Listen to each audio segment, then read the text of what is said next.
함께 하나님의 말씀 보도록 하겠습니다. 하나님의 말씀은 출애굽기 20장 14절 말씀입니다. 출애굽기 20장 14절 말씀을 읽고 이어서 마태복음 5장 27절에서 30절 말씀도 읽겠습니다. 출애굽기 20장 14절 말씀을 제가 읽겠습니다. 간음하지 말라. 마태복음 5장 말씀도 이어서 읽겠습니다. 또 간음하지 말라 하였다는 것을 너희가 들었으나 나는 너희에게 이르노니 음욕을 품고 여자를 보는 자마다 마음에 이미 간음하였느니라. 만일 내 오른 눈이 너로 실족하게 하거든 빼어내버리라. 내 백체 중 하나가 없어지고 온몸이 지옥에 던져지지 않는 것이 유익하며 또한 만일 내 오른손이 너로 실족하게 하거든 찍어내버리라. 내 백체 중 하나가 없어지고 온몸이 지옥에 던져지지 않는 것이 유익하니라. 아멘. 네, 오늘 저는 참된 기독교적 사랑이라는 제목으로 하나님의 말씀을 함께 나누도록 하겠습니다. 우리 시광교리문답을 한번 같이 보면서 하겠습니다. 먼저 시광교리문답을 46문과 47문을 같이 소리내어서 한번 읽어보겠습니다. 46문 일곱째 계명의 의미는 무엇입니까? 같이 읽겠습니다. 시작. 하나님께서 주신 거룩한 성을 오직 결혼 안에서만 사용하라는 의미입니다. 따라서 우리는 결혼 전에 자신의 몸을 소중히 여기고 간직하며 결혼 이후 배우자의 성적 즐거움을 위해 자신을 헌신하고 죽는 날까지 신실하게 배우자만 사랑해야 합니다. 또한 누구든 성적으로 착취하거나 이용하는 악을 저질러서는 안 됩니다. 47문입니다. 이것은 너무 시대착오적 발상 아닙니까? 답을 같이 읽겠습니다. 시작. 첫째, 시대 정신은 보편적인 진리가 될 수 없습니다. 우리의 과거의 생각과 풍습을 비웃듯 미래에는 현대의 시대 정신을 비웃을 것입니다. 우리는 성경이 제시하는 보편적 진리를 따라야 합니다. 둘째, 성을 가정이라는 약속 바깥에서 사용한다며 결국 한쪽을 착취하고 이용하는 일이 일어납니다. 셋째, 성은 예수 그리스도와의 영원한 연합의 기쁨을 가리키는 모형입니다. 우리가 자신의 모든 죄를 내려놓고 자신을 벌거벗긴 채 예수님께 간다면 늘 우리의 영적 간음에도 불구하고 신실하게 교회를 사랑하신 예수 그리스도의 용납을 받을 것입니다. 아멘. 성에 관한 가르침은 오늘날 성에 관한 가르침은 그 어느 때보다 개방적입니다. 그래서 이런 현실 자각을 하는 시간이 가질 때가 많이 있습니다. 현대 사회에서 성에 대한 기독교적 가르침을 준다는 것은 마치 바다에다가 생수 한 컵을 붓는 것과 똑같다라는 말이 있습니다. 바다에 생수 한 컵을 붓는다고 해도 이미 그 속에 있는 소금물의 농도, 바닷물의 농도를 변화시키기는 어렵습니다. 그만큼 이 시대의 성에 관한 사람들의 생각은 너무나 확고하고 그 확고한 생각에 성경적인 가르침을 주는 것이 마치 아무 의미가 없어 보이기도 합니다. 그렇다면 우리는 그리스도의 입장을 포기해야 되는가? 이 그리스도인으로서 성경적인 입장은 아무 의미가 없는가? 그렇지 않습니다. 이런 시대이기 때문에 더욱더 성경적인 입장을 더 정확하게 이야기해야 합니다. 존경받는 신학자인 제임스 패커가 성에 관한 기독교적 관점을 이렇게 이야기합니다. 성에 관한 기독교적 관점은 우리를 하나님께로 인도하는 보석 같은 이정표라고 얘기합니다. 보석 같은 이정표가 있습니다. 이걸 하나님께로 인도하고 우리를 그리스도께로 인도합니다. 그런데 이정표가 그 이정표의 기능을 다 하려면 길을 가다가 그 이정표를 따라갈 때 이정표로서의 기능이 있습니다. 우리가 서울을 가든 부산을 가든 그 가는 이정표가 있는데 이정표를 무시하고 쭉 길을 계속 가면 그 이정표가 가리키는 방향으로 갈 수가 없습니다. 결국 이정표가 그 기능을 잘 하기 위해서는 순종하는 것이 필요하다는 것입니다. 우리가 잘 아는 이 출애굽기 20장 14절 7계명 간음하지 말라는 너무나 짧게 되어 있습니다. 간음하지 말라, 딱 한 구절입니다. 매우 감사하게도 예수님께서 이 구절의 의미를 마태복음 5장 산상수훈에서 다시 설명하고 있습니다. 예수님께서 주신 설명은 우리가 아는 구약의 본문보다 훨씬 더 근원적이고 더 지키기 어려운 내용입니다. 먼저 예수님은 이렇게 이야기합니다. 간음하지 말라 하였다는 것을 너희가 들었으나 나는 너희에게 이르노니 음욕을 품고 여자를 보는 자마다 마음에 이미 간음하였느니라. 예수님이 산상수훈에서 십계명을 다시 재해석해 주는 방식은 항상 이렇습니다. 너희가 옛사람에게 이렇게 들었으나 나는 너희에게 말하노니 라고 얘기합니다. 사람들이 이미 알고 있는 옛사람의 계명이 있습니다. 이미 알고 있는 구약의 계명이 있는데 예수님은 사람들이 그 시대에 그 계명을 어떻게 지키고 있는지 다 알고 있었습니다. 그래서 그 계명을 어떻게 지켜야 하는지 다시 알려주는 것입니다. 예를 들어 보면 예수님께서 내 부모를 공경하라는 계명이 있는데 사람들이 부모에게 그 음식을 주지 않고 그냥 음식을 던져서 고르반이라고 해서 던져서 이게 이미 바쳐졌다라는 마음으로 하기만 하면 자기가 부모에게 대한 공경을 다 나타냈다고 생각하는 그 풍습이 있었습니다. 그러니까 뭐냐면 실제로 부모에게 무엇인가 음식을 바치지 않아도 내가 어떤 행위를 하면 충분히 그 행위를 한 것으로 인정해 주는 문화가 그 시대 안에 있었다는 거죠. 예수님 당대에도 사람들은 계명을 교묘하게 어겼습니다. 계명을 어기는 방법은 매우 교묘했습니다. 자기의 욕심과 생각대로 어기는데 최대한 덜 어기는 방식으로, 덜 어기는 것처럼 보이도록 행동하는 것입니다. 예수님도 이야기하는 겁니다. 이 간음하지 말라는 계명을 어기지 않는 방법은 매우 많은 것 같습니다. 결혼 관계 이외에서, 혼인 관계 이외에서 성적인 관계를 하지 않으면 이 간음하지 말라는 계명을 어기지 않는 것처럼 보입니다. 근데 예수님은 그보다 더 근원적인 이 계명이 의도하는 바를 우리에게 이야기합니다. 나는 너희에게 이르노니 간음하지 말라 하였다는 옛 계명, 구약의 계명을 너희가 들었으나 나는 너희에게 말하는데 너희는 음욕을 품고 누구든지 음욕을 품고 여자를 보는 자마다 마음에 이미 간음하였다라고 이야기합니다. 이 말이 왜 어렵냐 하면 누군가를 바라보면서 성적인 욕망이 생겼다면 그것만으로도 이미 간음했다라고 이야기하는 것입니다. 물론 여기 나오는 음욕이라는 단어가 그 헬라어로 포르네이아입니다. 이 단어에서 포르노가 왔습니다. 그래서 그 단순히 한번 성적인 욕망이 생긴 것을 가리키는 것보다는 훨씬 더 깊은 욕망을 가리킵니다. 그러나 이 계명에서 예수님께서 말씀하는 바는 무엇이냐면 누구든지 한 인격체를 단순히 내 성적인 욕망을 채워줄 도구로 바라보는 순간 그 사람은 인격체로서 존재하는 것이 아니라 내 성적인 욕망을 해소할 도구에 지나지 않게 됩니다. 그러니까 이걸 성적 대상화라고도 부르는데요.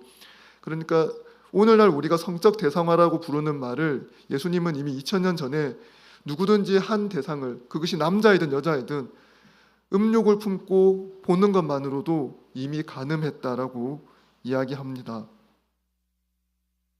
그래서 우리는 이 성에 관한 문제를 어떻게 바라볼 것인가 생각해 볼 필요가 있습니다. 예수님은 이 말씀에서 그치는 것이 아니라 조금 더 무시무시한 이야기를 합니다. 그래서 보네퍼가 이 5장 29절 30절을 해설하면서 이 계명을 우리가 완전하게 지킬 수 있는가에 대해서 의문을 제기합니다. 왜냐하면 29절에 이렇게 되어 있습니다. 만일 너의 오른 눈이 너로 실족하게 하거든 오른쪽 눈이 다른 사람을 음욕을 품고 바라보았으면 그 눈을 빼어 내버리라고 합니다. 내 백체 중 하나가 없어지고 온몸이 지옥에 던져지지 않는 것이 유익하며 만일 너의 오른손이 너로 실족하게 하거든 찍어내버리라고 합니다. 내 백체 중 하나가 없어지고 온몸이 지옥에 던져지지 않게 하는 것이 유익합니다. 유익하다고 되어 있습니다. 자, 이 본문의 어려움은 뭘까요? 이 본문의 어려움은 여러분이 이 본문을 문자적으로 지키는 것도 어렵습니다.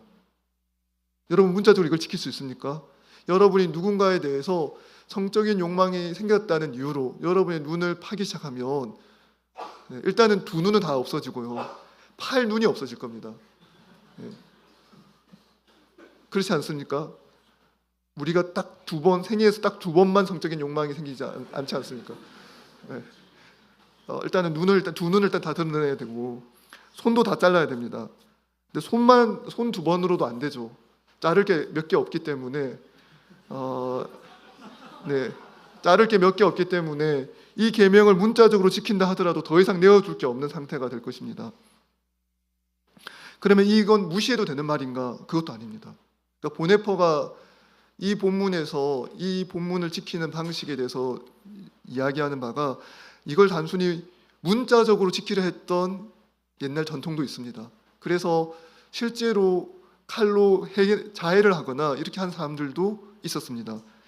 자기의 몸의 일부를 자해를 하거나 그렇게 해서 전혀 성적인 욕망이 생기지 않게 자기 몸의 상태를 불구로 만들어버리는 수련의 상태도 있었습니다. 근데 그것도 말씀을 제대로 지키는 건 아닙니다. 그러면 이 말씀은 문자적으로는 전혀 의미가 없고 이 말씀은 지키지 않아도 되니까 우리가 마음대로 행동해도 된다. 그것도 아닙니다. 그럼 어떤 것일까요? 여기서 본문은 지옥의 방점에 있습니다. 지옥에. 온몸이 지옥에 던져지지 않는 것이 유익하다. 우리가 몸의 일부를 잃는다 하더라도 지옥에 던져지지 않는 것이 더 유익하다. 여기에 더 방점을 두고 읽어야 합니다. 현대인들에게 가장 받아들여지지 않는 개념이 성경 속의 개념이 바로 지옥입니다. 지옥을 말하는 것을 사람들은 좋아하지 않습니다. 제가 이전 교회 청년들한테 사역할 때 지옥에 관한 설교를 많이 해서 이전 교회 청년들은 잘 알고 있었는데요. 저는 항상 그렇게 얘기합니다. 저는 지옥에 관해서 말하는 걸 좋아합니다. 지옥을 좋아하는 목회자, 말하기를 좋아한다고, 지옥을 좋아하는 건 아니고요. 지옥에 대해서 말하기를 좋아하는, 막 헬에 대해서 막 얘기하는 건 아니고요. 지옥에 대해서 말하기를 좋아하는 이유가 있는데요. 사람들은 지옥에 대해서 잘 모르고 천국에 대해서도 잘 모릅니다. 여러분, 지옥이 어떤 곳이라고 생각합니까? 지옥은 많은 경우에 뜨거운 불이 있고 그곳에서 고통당하는 사람들이 있다라고 생각을 합니다. 물론 그 고통이 성경 속에 나오는 것이기 때문에 없다라고 말할 수 없는데, 지옥의 더 분명한 모습은 지옥 속에 있는 사람들의 마음, 그 사람들의 속성에 대해서 생각해 보면 알 수 있습니다. C.S. 루이스가 천국과 지옥의 이혼이라는 소설에서 이런 표현을 합니다. 천국과 지옥이 있는데 그곳에 가고 싶은데, 천국에 들어가고 싶은데 천국에 들어가지 못하는 영혼에 대해서 어떻게 해야 합니까? 라고 물으니까 그 소설 속의 화자가 이렇게 얘기합니다. 가고 싶은데 못 가는 사람은 아무도 없다라고 얘기합니다. 천국에 가고 싶은데 못 가는 사람은 아무도 없다네. 이 세상에는 두 종류의 사람밖에 없는데, 마침내 하나님께 하나님의 뜻이 이루어지게 하소서라고 기도하는 사람과 끝끝내 하나님의 뜻보다 나의 뜻 이루어지는 것이 더 좋고 내 인생을 더 복되게 한다고 믿어서 끝끝내 하나님의 뜻을 거부해서 하나님으로부터 이 말을 듣고야 마는 사람들, 그래 네 뜻대로 되게 해주마, 그래 너의 뜻대로 되게 해주마 라는 말을 듣고야 마는 사람들, 이 두 가지밖에 없다라고 얘기하면서 자발적인 선택이 없다면 지옥은 존재하지 않는다라고 이야기합니다. 그러면서 마태복음 7장 7절을 다시 인용하죠. 구하라 그리하면 너희가 얻을 것이고 찾으라 그리하면 찾아낼 것이고 문을 두드리라 그리하면 열릴 것이라고 이야기합니다. 지옥은 모두가 자기 뜻을 이루려고 합니다. 모두가 상대방을 배려하지 않습니다. 모두가 자기의 행복과 자기의 만족과 자기의 성공만을 추구합니다. 그래서 나의 성공에 방해가 되는 사람들을 싫어하고 경멸하고 그 사람들을 없애리고까지 합니다. 그러니까 지옥에서는 모두가 이기적인 마음으로 살아갑니다. 그래서 우리는 이 땅에서도 지옥을 경험할 때가 있습니다. 어느 공동체 가운데 매우 이기적인 사람이 몇 사람만 있어도 그 공동체가 금방 지옥으로 바뀔 수 있습니다. 지옥이 이 땅에서 현실화되는 것은 지옥이 어떤 곳인지 우리에게 잘 보여주는 방법이기도 합니다. 남자와 여자가 결혼해서 행복한 가정을 이루고 싶어서 결혼을 했는데 결혼해서 지옥을 경험할 때가 있습니다. 요즘은 미디어가 잘 되어 있어서 결혼한 이후에 지옥의 모습을 미디어에서 너무 생생하게 관찰 예능으로 잘 보여주고 있습니다. 왜 그럴까요? 모두가 결혼해서 나의 행복과 나의 만족만을 위해서 살아갑니다. 그러면 상대를 위해서 헌신하거나 희생하지 않습니다. 누구를 위해서도 헌신하거나 희생하지 않는 사람들만 모여있는 공간, 그 누구도 헌신하지 않고 그 누구도 희생하지 않고 자기 만족과 자기 성공과 자기 이익만을 위해서 살아가는 집단, 그 집단이 지옥입니다. 그 집단을 생생하게 볼 수 있는 곳이 바로 지옥입니다. 그곳에서는 그 누구도 하나님의 뜻이 이루어지는 것을 원하지 않습니다. 자기 뜻을 이루려고 합니다. 왜 그렇게 자기 뜻을 이루려고 할까요? 마음속에 굳은 확신이 있기 때문에 그렇습니다. 하나님의 뜻이 이루어지는 것보다 내 뜻대로, 내 마음대로 살아가는 것이 나를 더 행복하게 만들 것이라는 확신이 있습니다. 이 확신에서 절대 물러설 마음이 없는 사람들이 모여있는 공간이 지옥입니다. 여러분은 지옥을 정말 싫어하십니까? 천국과 지옥의 이혼이라는 그 책에서 지옥에 있는 영혼들에게 기회를 줍니다. 너희에게 천국에 갈 수 있는 기회를 주겠다. 천국에 들어갈 기회를 주겠다. 원하는 사람은 다 보내주겠다라고 합니다. 근데 천국에 가겠다고 말하는 영혼들이 한 사람도 없습니다. 그리고 이렇게 이야기합니다. 나보고 천국에 가라고? 나는 지금 하나님의 뜻이 이루어지는 것이 싫어서 여기 있는데, 내 뜻대로 살고 싶어서 내가 여기 있는데 나보고 천국에 가라고? 그럴 수 없다라고 얘기하는 것이죠. 음욕이 상대를 향해서 품고 있는 성적인 욕망이 지옥으로 만들 수 있습니다. 어떨 때 그럴까요?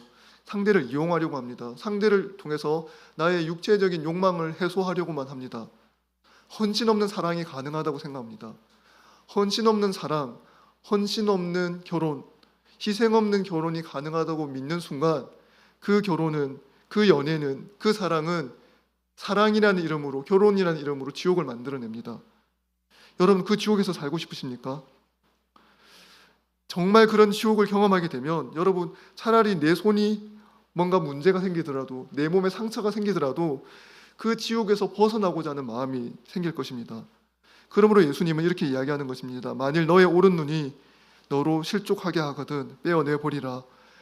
네가 가진 것 중에 하나가 없어지고 온몸이 지옥에 던져지지 않는 것이 유익하며, 만일 너의 오른손이 너로 실족하게 하거든 또 찍어내어버리라. 네가 가진 것 중에 하나가 없어지고 온몸이 지옥에 던져지지 않는 것이 유익하다라고 이야기하는 것입니다. 그러면 성에 대해서 하나님은 어떤 생각을 가지고 계실까요? 그러니까 우리가 성에 대해서 하나님의 뜻을 이루는 것이 아니라 나의 뜻, 나의 욕망만을 이루는 게 지옥이라고 했습니다. 그럼 천국은 무엇입니까? 성에 관해서 하나님의 뜻이 이루어지는 것이 천국입니다. 성에 관한 하나님의 뜻, 남자와 여자를 향한 성에 관한 하나님의 뜻이 이루어지는 것이 천국이죠. 그러면 여러분께서 이 땅 가운데서 천국을 누리시고 이 땅 가운데서 가정을 통해서 남편과 아내로서 한 가정을 이룰 때 그 가정 가운데 성적인 연합, 성적인 결합을 통해서 여러분이 천국을 경험할 수 있는 건 성에 관해 두신 하나님의 뜻을 깨닫는 것입니다. 하나님께서 성을 만드시고 인간에게 성적인 결합을 허락하신 이유는 단순히 욕망의 실현이 목적은 아닙니다. 그럼 그 뜻이 무엇일까요? 우리 창세기 1장 26절에 보면 하나님께서 우리의 형상을 따라 우리의 모양대로 우리가 사람을 만들고 그로 바다의 고기와 공중의 새와 육축과 온 땅과 땅에 기는 모든 것을 다스리게 하자 하시고 라고 되어 있습니다. 근데 여기에 보면 하나님께서 사람을 만드는 결정을 하시는데 이렇게 합니다. 우리의 형상과 우리의 모양. 우리나라 말은 단수와 복수를 잘 구분하지 않는데 히브리어도 그렇고 영어도 독어도 다 단수와 복수를 정확하게 구분하고, 단수 명사이면 단수 동사를 쓰고 복수 명사이면 복수 동사를 씁니다. 그런데 여기 나오는 우리는 1인칭 복수죠. 한 사람이 아니라 나를 포함한 복수의 사람이 한 결정, 우리입니다. 삼위 하나님께서 지금 결정을 하시는데 우리가 우리의 모양대로 우리의 형상을 따라 한 사람을 만들기로 하셨습니다. 근데 여기에 우리가 사람을 만들고 해서 만들고라는 동사가 단수 동사입니다. 신기하지 않습니까? 신기하셨으면 좋겠습니다. 여러분이 이걸 좀 신기하셨으면 좋겠는데요. 네. 신기하게 될 겁니다. 네. 자, 복수의 주어가 있는데 복수 명사가 행동을 했는데 단수 동사로 사용했습니다. 이건 뭘까요? 그러니까 삼위일체 하나님, 복수이신 존재이지만 한 몸, 한 마음, 한 뜻으로 행동했다는 겁니다. 성부, 성자, 성령이 각각 개별로 분리되어 독립돼서 있으시지만 이분들이 일체로 한 마음 한 뜻으로 뜻을 정하여 한 사람을 만드셨습니다. 근데 한 사람을 만드셨거든요. 27절에 보면 하나님이 한 사람을 만들었는데 뭐로 만들었다고 했죠? 남자와 여자로 만들었습니다. 다시 여기서 되는 거죠. 한 사람을 만들었는데 그 한 사람이 복수가 됩니다. 남자와 여자입니다. 그리고 다시 창세기 뭐라고 되어 있습니까? 남자가 그 부모의 집을 떠나 여자가 한 몸이 된다고 그러죠. 그러니까 단수인 한 사람을 만들었는데 복수인 남자와 여자가 되고 복수인 남자와 여자가 다시 하나가 됩니다. 그러니까 우리가 하나님의 형상을 따라 지음을 받았는데요. 우리가 이 땅에서 하나님의 형상대로 살아가는 방법은 이 땅에서 각각 개인으로 살지만 한 마음 한 몸 공동체로 살아야 한다는 겁니다. 그래서 성경에 한 몸 공동체 두 개를 우리에게 허락하고 있습니다. 첫 번째가 가정입니다. 남편과 아내가 하나 되는 가정이고, 두 번째가 그리스도의 몸 된 교회, 그리스도의 몸의 지체인 한 몸 공동체 교회입니다. 그러면 여러분은 이 단순히 남편과 아내가 성적인 결합을 통해서 한 몸이 된다는 건 성적인 쾌락과 유의만을 위해서 존재하는 것이 아니라 하나님의 형상됨을 이 땅에서 보여주는 가장 독특한 육체적인 행위로 이 땅에 존재하는 겁니다. 그러니까 이걸 소중히 여기셔야 되는 겁니다. 이걸 누구하고나 혼전에 또는 혼외 관계에서 누구하고나 하는 것이 아니라 오직 한 사람, 하나님께서 내게 허락하신 한 사람과 한 마음 한 뜻으로 살아가야 하는 것입니다. 여러분이 나중에 결혼을 하시면 배우자에게 충실하고 배우자를 위해서 헌신한다는 게 얼마나 어려운 건지 알게 될 겁니다. 제가 청년 시절에 저를 지도하셨던 그 교회 담임 목사님이 설교 시간마다 결혼에 관한 이야기를 정말 많이 했습니다. 그때 했던 말씀이 지금도 기억이 나는데 그 말씀이 이런 겁니다. 저는 결혼을 하고 나서 제가 얼마나 형편없는 사람인 줄 알았습니다. 제가 결혼하지 않았다면 저는 제가 얼마나 죄인인지 알지 못했을 것입니다. 이 말씀을 반복해서 하셨습니다. 저도 마찬가지입니다. 제가 결혼을 하지 않았다면 제가 얼마나 형편없는 인간인지 알지 못했을 것입니다. 왜 그럴까요? 결혼을 하잖아요. 결혼을 하면 나와 한 마음 한 뜻, 한 몸이 되는 한 사람이 있습니다. 그 사람을 위해서 희생하고 헌신해야 될 일이 있습니다. 그런데 여전히 저는 저를 중심으로 살아가고 제가 더 소중하고 저 중심으로, 저의 이익을 중심으로 살아가고 있죠. 그러니까 그 부분에서 갈등이 발생합니다. 그 갈등이 발생하는 그 지점에서 내가 얼마나 사랑이 부족한지, 내가 얼마나 내 안에조차 사랑할 수 없는 사람인지를 깨닫게 되는 거죠. 그러면서 그 전에 보이지 않았던, 그 전에 다른 사람들과 그냥 거리를 두고 있는 관계에서 보였던 내가 매너 있는 사람 같았고 훌륭한 사람 같았고 의인인 것 같았던 나의 실체가 도무지 아무것도 숨길 수 없는 아내 앞에서 드러나게 되는 겁니다.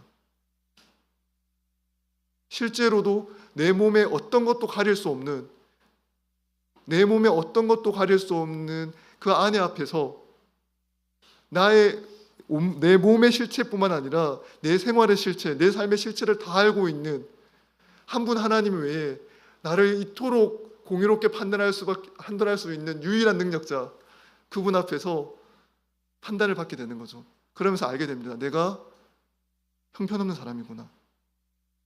보네프는 그래서 이렇게 얘기합니다. 제가 오늘 조장 교육 때도 얘기할 내용인데요. 우리가 누군가를 사랑할 때 그 사랑은 언제나 실패합니다. 우리는 완전한 사랑을 꿈꾸고 나아가는데 그 사랑은 언제나 실패합니다. 왜 그럴까요? 그리스도 안에서 그리스도와 함께 나아가지 않는 사랑은 언제나 실패할 수밖에 없습니다. 우리가 가진 사랑이 부족하기 때문입니다. 근데 사람은 누구나 완전한 사랑을 받고 싶어 합니다. 완전한 사랑, 완전한 용납을 받고 싶어 하는데 내가 상대한테 못하는 건 어쩔 수 없다 하더라도 상대는 나에게 완전한 사랑을 해주었으면 좋겠다라는 열망이 있습니다. 그래서 상대가 나를 그렇게 사랑해주지 못하는 걸 알게 됨으로 실망하고, 그 상대가 느끼는 실망, 내가 똑같이 완전한 사랑을 주지 못하기 때문에 느끼는 실망을 통해서 나의 사랑이 얼마나 형편없는지를 알게 됩니다. 그때 우리는 어떻게 해야 될까요? 그때가 더욱더 주님을 의지할 때입니다. 그때 더욱더 그리스도를 의지하여 그리스도와 함께 한 사람을 사랑할 수 있습니다. 이 일을 가장 직접적으로 가장 밀접한 관계에서 그 누구도 간섭할 수 없는 딱 두 사람만의 관계에서 행하도록 허락하신 것이 남편과 아내 혼인 관계입니다. 다른 누구에게도 하지 않고 오직 이 사랑 안에서 먼저 실천합니다. 그 이 사랑을 잘 실천한 사람이 오히려 다른 사람을 더 사랑하고 섬길 수 있는 것입니다. 부부의 성적 결합은 그러므로 육체적 탐닉이 아니라 서로를 위한 육체적 헌신이라고 합니다. 그래서 부부의 성적인 결합을 뭐라고 얘기하냐면 서로를 향한 육체적인 헌신, 완전한 육체적인 헌신이라고 이야기합니다. 모든 종교마다 공통적으로 있는 계명이 있는데 그게 바로 간음에 관한 계명입니다. 그리고 성경에는 여러 계명들이 예외 조항이 있습니다. 예를 들어 보면 살인하지 말라라는 계명이 있는데 살인하지 말라는 계명도 예외적인 상황이 있습니다. 범죄자가 무고한 시민을 죽이려고 할 때, 어린아이나 아주 연약한 사람을 죽이려고 하면 경찰이 살인하지 말라는 계명에도 적용을 받지만 총을 들어서 그 범죄자를 쏴서 죽여야 합니다. 왜냐하면 살인하지 말라는 계명의 예외 조항으로 연약한 자를 보호하기 위해서 그 예외 조항이 발동되어야 합니다. 아주 예외적인 경우에 도둑질하지 말라는 계명도 예외 조항이 발동될 수도 있습니다. 왜냐하면 정말 가난한 자들에게 나눠주기 위해서 어쩔 수 없이 할 수 있는 계명들이 있죠. 그런데 유일하게 예외 조항이 없는 계명 7계명입니다. 사랑을 위한 간음. 내 아내를 너무 사랑하기 때문에 다른 사람을 간음한다. 발생할 수 없죠. 그러니까 이 간음이라는 계명은 누군가를 위해서 내가 하는 헌신임과 희생이 될 수 없습니다. 내가 누군가 다른 이와 간음을 하는데 부부 이외, 혼인관계 이외의 육체적인 관계를 맺는데 이게 누군가를 위한 사랑과 헌신이 될 수 있나요? 아니, 그럴 수 없습니다. 이건 명백한 범죄가 됩니다. 그러니까 명백한 피해자가 발생합니다. 바로 아내이고 그 상대 배우자가 됩니다. 문제는 뭘까요? 현대의 많은 국가에서는 더 이상 간음을 형법상 범죄 행위로는 규정하지 않았습니다. 왜 그럴까요? 이게 18세기 이후부터 그 한 개인의 판단은 그 자체로 존중해 주어야 한다는 생각이 있었습니다. 인간은 이성적인 존재여서 타인이 간섭하지 않거나 다른 국가 권력에 간섭하지 않거나 다른 종교적인 위력을 위력으로 간섭하지 않으면 가장 올바른 판단을 한다는 믿음 체계가 합리주의 시대부터 쭉 이어져 왔습니다. 그래서 개인의 선택, 개인의 사적인 영역에서의 선택은 국가가 간섭하면 안 된다는 믿음 하에서 현대의 많은 국가들에게 더 이상 간음은 형법상 범죄 행위는 아닙니다. 민사상으로는 그에 대해서 손해에 대해서 배상을 해야겠지만 그러나 형법상은 처벌할 수 없습니다. 그러나 하나님 앞에서 명백한 범죄입니다. 하나님 앞에서 명백한 범죄일 뿐만 아니라 이건 실제로 6계명을 어기는 것과 똑같습니다. 7계명은 언제나 6계명을 어기게 됩니다. 왜냐하면 그 상대방의 영혼을 죽이는 행위이기 때문에 그렇습니다. 내가 배우자를 배신하여 다른 사람과 육체적 관계를 맺는 그 순간 상대방의 영혼을 거의 죽음에 이르게 합니다. 그러므로 이 범죄는 하나님 앞에서의 범죄이고 1계명도 어기고 2계명도 어기고 6계명도 어기고 7계명도 어기는 범죄입니다. 사랑하는 성도 여러분, 완전한 육체적으로 헌신의 성이 있습니다. 사랑은 언제나 헌신을 전제로 성립합니다. 팀 켈러 목사님이 쓰신 그 결혼과 가정에 관한 책에 보면 이런 말이 나옵니다. 현대 사회에서 가장 큰 거짓말 중에 하나가 사랑 없는, 헌신 없는 결혼이 가능하다, 헌신 없는 사랑이 가능하다입니다. 사람들이 사랑이라는 것은 개인에게 있는 매우 주관적이고 자기만의 감정이기 때문에 그 누구도 간섭할 수 없다고 이야기합니다. 또 어떤 소설가는 이렇게도 얘기했습니다. 연애라는 건, 사랑이라는 건 마치 교통사고와 같아서 누구와 일어날지 모른다. 그래서 결혼을 했지만 우리가 결혼한 사람도 교통사고를 당할 수 있는 것처럼 결혼을 했으나 혼인관계 밖에서 갑자기 내 인생의 운명의 여자를 만날 수도 있다. 운명의 대상을 만날 수도 있다. 그러므로 도덕적으로 비난하면 안 된다 라는 주장을 하기도 했습니다. 저는 그 모든 게 거짓말이라고 생각합니다. 우리가 혼인관계를 맺는 순간 이제부터 그 운명의 여인은 없는 겁니다. 오직 운명의 여인이 내 아내, 내 남편밖에 없는 것이죠. 그런 사람이 설령 여러분 마음에 찾아오면 천국에서 만날 것을 기억하시고, 우리는 천국에서 만날 것을 이야기하시고, 이 땅에서는 이루어질 수 없는다고 분명하게 얘기하시면 됩니다. 천국에서 만납시다라고 얘기하시면 됩니다.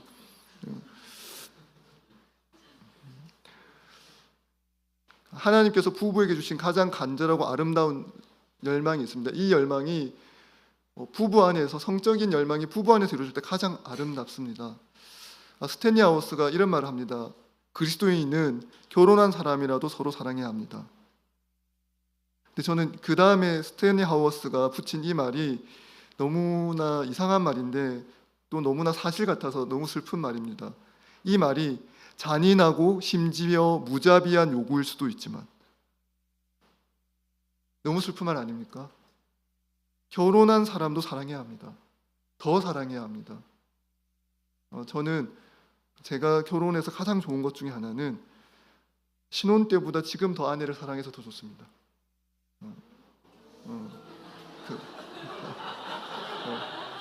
근데 감사하게도 아내도 그렇습니다. 신혼 때 별로 저를 많이 안 사랑해줘가지고 지금 훨씬 더 많이 사랑해주고 있습니다, 저를. 근데 제가 느끼는 것은 뭐냐면, 사실 그리스도인의 사랑은 더 커져갈 수밖에 없습니다. 왜 그럴까요? 우리가 처음에 결혼하고 나서 하는 헌신은 매우 적습니다. 헌신의 양은 더 많아질 수밖에 없습니다. 서로의 의견이 다름이 있고 서로에게 실망하는 부분이 있고, 그 다툼과 다름과 실망의 연속의 날들을 보내면서 더욱더 내가 무엇을 헌신해야 되는가 깨닫게 됩니다. 내가 아직도 헌신하지 못하고 있는 부분들을 매일매일 발견합니다. 그리고 더 헌신하고 더 상대방을 위해서 희생합니다. 그리고 나도 그걸 알게 됩니다. 상대방이 나를 위해서 얼마나 희생하고 헌신하고 있는지. 그래서 그 사랑이 점점 커져갑니다. 결혼한 날부터 지금까지 헌신한 양이 점점 커져가기 때문에 사랑도 그에 비례해서 점점 커져갑니다. 근데 사람들 세상에서 뭐라고 얘기합니까? 원래 호르몬이 6개월이면 다 끝나고 3년이면 다 끝나고 가족끼리는 서로 그러는 거 아니다, 이런 말을 하죠. 매우 이상한 말입니다. 하나님께서 남편과 아내를 이 땅에 허락하시고 그리스도와 연합하는 그 완전한 사랑을 이 땅 가운데 보여주시기 위해 주신 것이 남편과 아내입니다. 그러므로 남편과 아내가 그리스도와 교회의 연합, 하나님께서 우리에게 주신 그 완전한 사랑을 본받아서 그 사랑을 할 수 있어야 합니다. 놀랍게도 우리는 사실 이 완전한 사랑을 꿈꾸고 있습니다. 이 완전한 사랑을 꿈꾸고 있다는 건 대중가의 가수만 들어봐도 알 수 있습니다. 많은 가요의 가사 중에 영원한 사랑이라는 말이 있습니다. 근데 우리는 다 알고 있습니다. 우리가 영원히 살지 못한다는 것을. 근데 영원한 사랑을 꿈꾸고 있죠. 근데 사랑은 언제나 영원성을 담보해야 합니다. 왜 그럴까요? 하나님이 사랑이시고 하나님께서 그 사랑 그 자체를 온 우주에 발산하셔서 이 온 우주가 만들어졌고, 하나님이 그 사랑을 발산하셔서 우리를 창조하셨기 때문에 그 사랑을 우리가 한번 받아봤습니다. 이미 그 하나님의 영원한 사랑, 완전한 사랑을 이미 받았습니다. 우리 마음속 깊은 곳에 그 사랑을 다시 받고 싶은 마음이 있습니다. 그래서 상대에게 영원한 사랑을 요구합니다. 근데 우리로서는 그 사랑을 할 수가 없습니다. 우리는 그 사랑에서 언제나 실패합니다. 그러므로 언제나 그리스도를 더욱 신실히 의지하여 아내를 사랑하고 남편을 사랑합니다. 그리고 하나님께서 우리에게 주신 선물인 이 성을 오직 혼인관계 안에서, 가장 소중한 혼인관계 안에서 이 성적인 결합이 서로를 향한 육체적인 헌신으로서 사용하는 것입니다. 그것을 통해서 하나님의 완전하신 사랑, 하나님의 그 완벽하고 완전한 사랑이 부부관계 안에서, 결혼관계 안에서 이루어지는 것을 경험하게 될 것입니다. 7계명 설교 중에 제가 생각하기로 가장 부드러운 설교가 아닌가 생각합니다. 왜냐하면 많은 사람들이 7계명을 설교를 하면서 그냥 그 죄악된 상태에 대한 비판과 비난을 많이 합니다. 근데 저는 7계명 설교를 하면서 이 강단에 올라오기 전부터 생각한 건데, 부정적인 것을 비판하는 것도 좋은데 청년들이 꿈꾸게 하는 것이 더 중요하다고 생각합니다. 하나님께서 이 7계명을 말함으로써 단순히 죄를 짓지 말라고 하는 것에 목표가 있는 것이 아니라 하나님은 혼인관계 안에 있는 그 하나님의 완전한 사랑, 그 사랑을 남편과 아내가 누리기를 기뻐하시고 그 남편과 아내가 그 온전한 사랑을 누림으로 자녀들이 부모에게서 보여지는 그 온전한 사랑을 자녀들이 받아 누리고 그 완전한 사랑이 가정을 화목하게 하고 하나 되게 하고 그리고 교회가 그리스도의 몸된 교회가 온전히 하나 되는 그 완전한 사랑을 누리고 나눔으로써 그 사랑을 서로 꿈꾸게 하는 것이 더 중요하다고 생각합니다. 그래서 7계명이 단순히 특정한 종류의 범죄, 혼인관계 외에 불륜을 저지르는 것, 그 죄를 저지르지 않는 것에 그치는 계명이 아니라 하나님께서 보여주신 가장 완전한 사랑을 이 땅에서 꿈꾸고 결혼이라는 관계 안에서 배우자를 향한 완전한 육체적 헌신을 통해서 그 하나님의 완전한 사랑을 꿈꾸고 이루는 저와 여러분이 되었으면 좋겠습니다.